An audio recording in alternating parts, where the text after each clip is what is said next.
Highways. Avuku గహారా ఇది 35 చదరపు కిలోమీటర్ల విస్తీర్ణమైనటువంటి ఒక ఫారెస్ట్. ఇది జపాన్ రాజధాని టోక్యోకు సమీపంలో ఉంటుంది. ఇది ఆత్మహత్య చేసుకుని ఎవరైతే అనుకుంటున్నారో వాళ్ళకి స్వర్గధామం లాంటిది. ఎందుకంటే అక్కడ ఆత్మహత్య చేసుకుని చనిపోతే ఇక వాళ్ళకి మరణ జన్మ అంటూ ఉండదని, ముక్తి లభిస్తుందని చెప్పేసి అనుకుంటా ఉంటారు. 1950 నుంచి ఇటువంటి జరుగుతూ ఉన్నా కానీ వెలుగులోకి రాలా.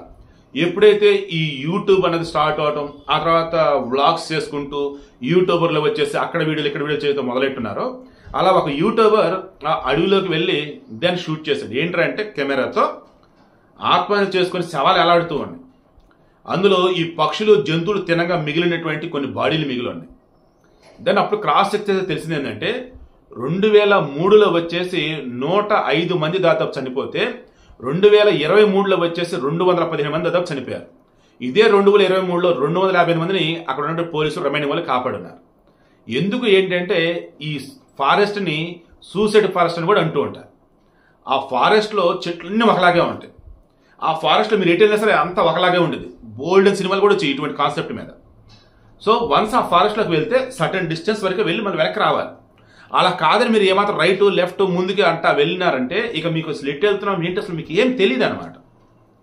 సో ఇప్పుడు ఈ వీడియో కూడా ఎందుకు ఇస్తానంటే మన వరల్డ్లో ఎన్నో మిస్టీరియస్ ప్లేసెస్ ఉన్నాయి, అందులో ఇది కూడా ఒకటి.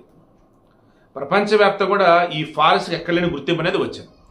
జపాన్ అంటే హై అండ్ టెక్నాలజీ, అంత టెక్నాలజీ యూజ్ చేసి కూడా ఈ అడవులోకి వెళ్తున్న వారిని ఇన్ టైంలో గుర్తించలేకపోతున్నారు.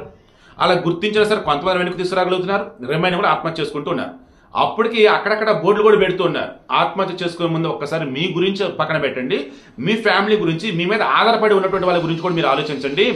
అప్పుడే మీరు ఈ జీవితానికి సార్థకత చేకూర్చుతారు.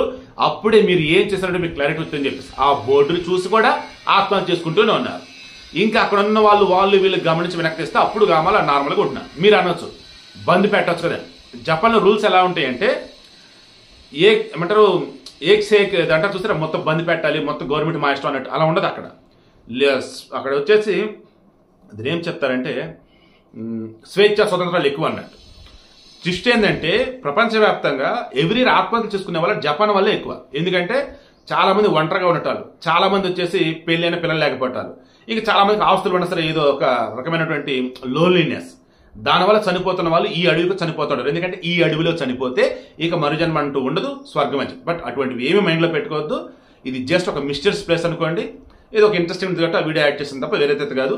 అవుకి గహారా టోక్యోకి సమీపంలో ఒక సూసైడ్ ఫారెస్ట్ లాంటిది. బట్ ఇందులో చనిపోతే ఇక స్వర్గం మాకన్నట్టు చనిపోయే పిచ్చోళ్ళు కుప్పలు ఇప్పటికే ఉన్నారు.